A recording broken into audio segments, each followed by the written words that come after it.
My name is Matthew Carter from Los Angeles, California. I'm an artist.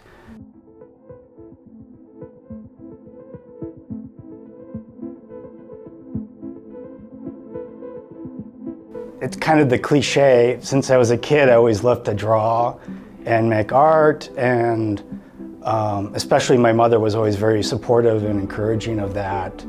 And you know, coming up through grade school and high school, I was always one of the best artists.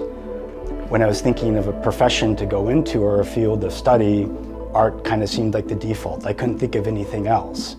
So I chose that. I studied that in undergrad, got my Bachelor's of Fine Art from the Southern Illinois University in Carbondale, and then I got my Master's of Fine Art from Otis College of Art and Design. You know, it's impossible for me to stop. You know, it's something I have to do.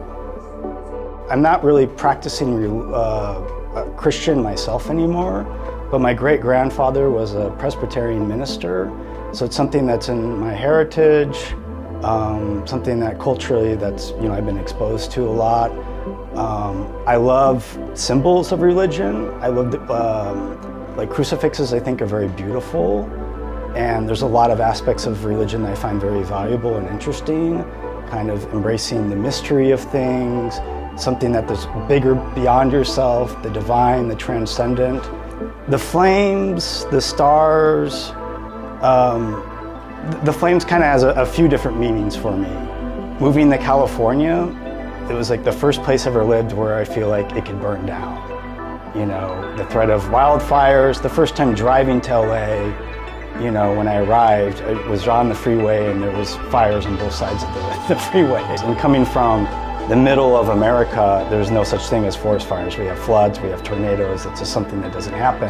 I like that a lot, and I don't know, if you looked at some of my work, the canvases I sometimes paint on are shaped, kind of like crown shaped. For me, it's like a mountain landscape. It's also like a abstracted form of a flame. I kind of commemorate certain dates or people by either the stars or constellations are at that particular night or moment that something happened, and I'll put that in a painting. So like in a painting, if I have a night sky, it'll be from a particular date, or it'll commemorate, you know, the birth of the day my grandfather was born, or my birthday, you know, or, you know, a certain experience that happened somewhere. I'll use the night sky at that location and put it into the painting to kind of, you know, memento for that. One of my favorite genres of movie is horror. And I've always been fascinated with that since a child. I love scary stories. Always been attracted and drawn to it and found it interesting. Some people might find that as like, you know, off-putting or scary, but for me it's always something that has been, I don't know, deeply interesting and always kind of captivated my imagination. Because it's something we kind of, it's beyond us knowing exactly. There's a mystery to it. And the question and the mystery is kind of more interesting than having any answers. I did a series of sculptures, only two actually, probably 2016, 2017. And it was the show Ghost Adventures. I don't know if you've seen that. It's ghost hunters. The host and the narrator, the way he talked was very hyperbolic and, you know, a lot of showmanship, and he's from Vegas. So I like to choose particular lines from him that I found particularly, I guess, funny or hilarious, and then literally make a sculpture out of that line. Because one is 90 acres of property filled with the sinister past. He was talking about like an abandoned insane asylum or something. I made that during George W. Bush's presidency during the second Gulf War in Iraq. And it was kind of a commentary a little bit on that situation, where I felt what my country was doing was wrong. You know, this aggressive act against a sovereign nation, invading them under false pretenses. Like the glitter Nazis, it's something that's like cheap and fun and pretty, but then it's also very serious and has a very dark. So it's something that's attractive and repulsive, and I like playing with that dichotomy, you know, and it's kind of like a wolf in sheep's clothing in a way too. Also made them little portrait size, so it's like, you know, like a family portrait or something that you would hang in your home, because it's something that's like we're all kind of capable of going down that track and, you know, committing horrible things, you know.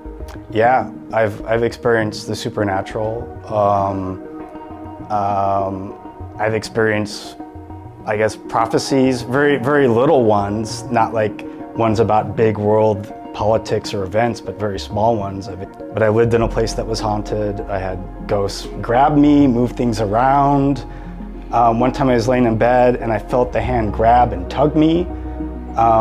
I was wearing Navajo ghost beads because I was getting kind of worried. I wanted kind of some charm or talisman to kind of ward it off.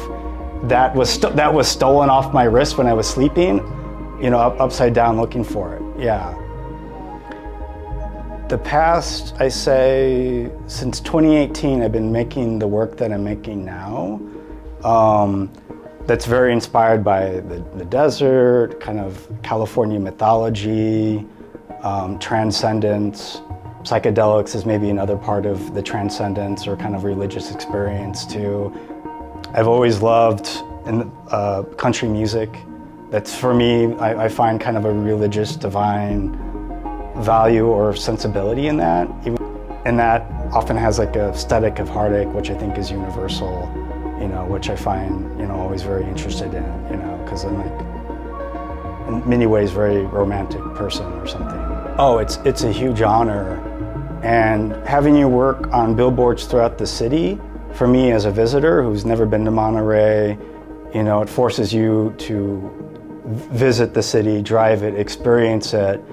And then it's also bringing my work to the city and to the masses, you know, because as the people of Monterey drive through, you know, my image might pop up or something.